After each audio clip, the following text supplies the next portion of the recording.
자, 그러면은 이번에는 MTNW 주쌤 김도영 전문가 만나 뵈야겠죠? 전문가님 안녕하세요.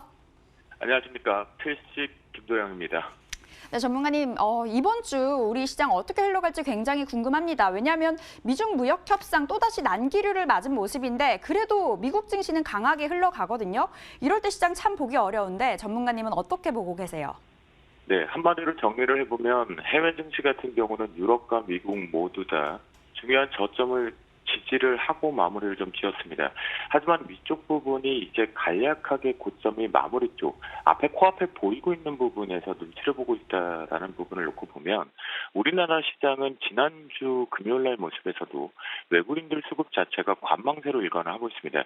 이 외국인들의 진검승부는 12월 달에 가서 하고 싶어하는 모습들이 일단 포착이 좀 되고 있는데요.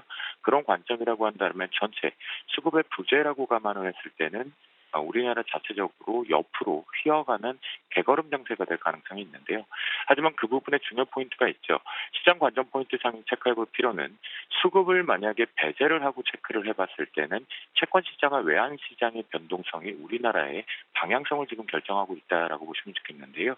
이제 전반적으로 원달러 환율과 위안화 부분이 중요한 맥점 부분의 하방 경직성을 계속해서 좀 풀어가고 있는 부분에서 다시 하방 경직성을 다시 강하게 만들어내고 있다는 겁니다. 그런 관점에서 위안화 같은 경우는 6.9도 위안, 그리고 원달러 환율은 이렇게 1153원에 대한 강력한 하방 경직성이 나오면서 위쪽 부분에 대한 작은 갭들을 올라타고 만약 시장이 장중 부분의 기점에 1162원이 원달러가 올라타서 상승 쪽으로 간다는 얘기겠죠. 올라타고 나서 위쪽으로 좀 열어버린다라면 시장의 조정포가 좀 열린다라는 관점으로 보시는 것이 가장 좋겠고요. 단순하게 지금 수급만 갖고 시장의 방향성을 포착하기에는 조금은 아쉬운 부분이 있는 수급의 부재다라고 말씀을 좀 드려보도록 하겠습니다. 그런 관점에서 오늘의 필식 선물 변곡가 쪽을 체크를 해보면요. 선물 변곡가 쪽에서는 이제 위쪽 고점이 이렇게 보실 것 같아요.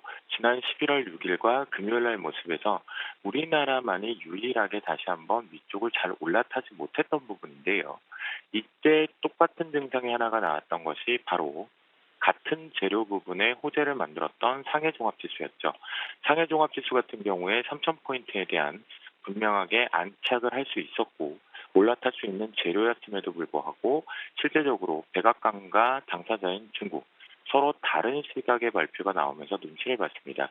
이 얘기는 무슨 얘기냐면 그 눈치를 떠나서 만약 서로 동반적으로 화답을 해주는 발언을 했다 하더라도 차익 실현 욕구들을 많이 가져오면서 매도 압박을 했을 것이다 라고 확인해 볼 수 있는 부분인데요. 그런 관점에서 역시 중요한 저점에 갭 메꾸기가 잘 마무리가 된 상입니다. 그러면 우리나라 시장 같은 경우에도 이제 결국 키높이를 맞춘다는 관점에서 갭을 메꾸러 들어간다라는 것이 가장 맞겠고요.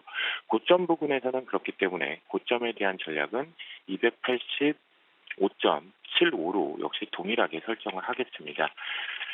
왜냐하면 위쪽 부분의 마디가 하나가 좀 남아 있습니다. 즉, 만약 미국과 그리고 또다시 지금 코앞에 있었던 상해 지수의 분석법에서 상해 3,000포인트 위치를 우리나라하고의 키높이로 맞춘다라면 실제 287대 정도의 확인이 필요한 부분인데요.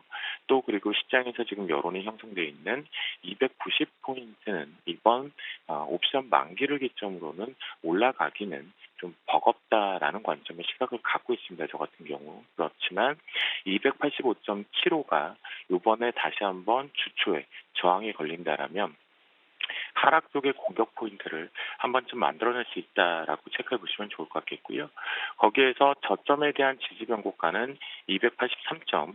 오늘 똑같이 10으로 지난 목요일 날의 모습대로 말씀 좀 드리도록 하겠습니다. 이유 중에 하나는 뭐냐면요. 지켜주기는 했습니다. 우리나라도 역시나 이제 아직 올라갈 자리가 남아있다라는 관점으로 해석은 되었는데요.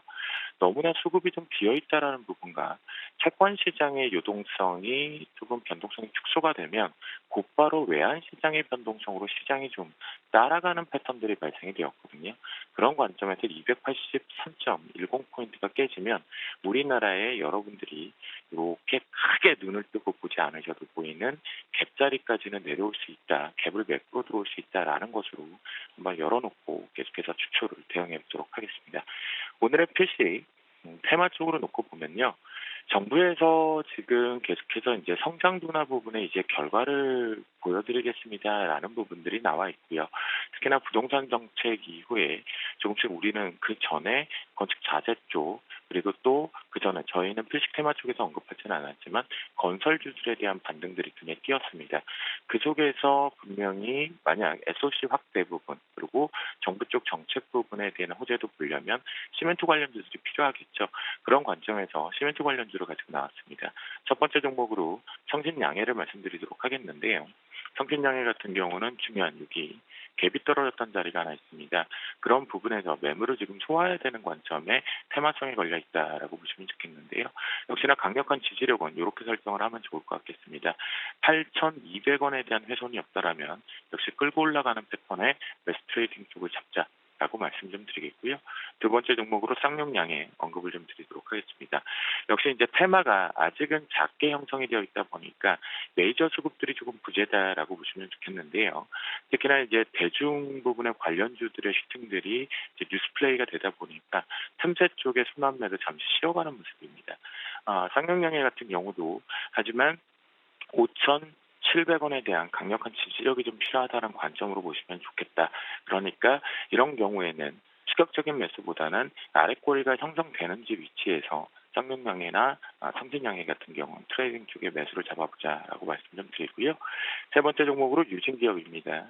유진기업 같은 경우는 이제 사실 시멘트 업황에 대한 분류가 있었지만 자회사를 통해서 이제 금융섹터 쪽으로 많이 분류가 됐었죠. 하지만 지금 같은 경우는 시장에서의 이슈 부분을 놓고 보면 시멘트 관련 쪽으로 동반해서 보시는 게 좋겠다라고 체크를 해보시면 좋을 것 같겠고요. 그렇다면 강력한 지지력 자리는 우리가 지지를 해야 되고 우상향 쪽을 좀 더 강하게 열리려면 4,740원에 대한 강력한 지지력 자리가 필요하다라고 체크해 보시면 좋겠습니다. 마지막으로는 테마성이 많이 걸렸었지만 실제적으로는 시멘트 주로 분류가 되어 있는 본업 인 유니온을 말씀 좀 드려보도록 하겠습니다. 유니온 같은 경우에도요, 요 4,300원에 대한 강력한 지지력을 형성을 해주어진다라면 이제부터는 역시 하방 경직성이 나오면서 위쪽으로 우상향 쪽은 열릴 것으로 판단이 되어 있고요. 하지만 위쪽 부분에 보시면 최근에 다시 한번 이렇게 호재성 뉴스가 있었음에도 불구하고 대외적으로 이 속에서 위쪽에 매물대가 좀 하나가 있기 때문에 소화가 필요하다라는 관점으로 체크해 보시면 좋겠습니다. 한 주 시작인데요. 이번 주 옵션 만기 때문에 시장의 시각들이 많이 다른 것 같습니다. 그래서 계속 언급드리고 있는 환율 시장의 변동 개입성 그리고 채권 시장의 변동 개입성을 갖고 방향성을 모색하면서 대응해 보시면 가장 현명한 투자가 될 것으로 판단이 됩니다. 오늘도 화이팅 하시고요. 외쳐봅니다. 오늘도 필식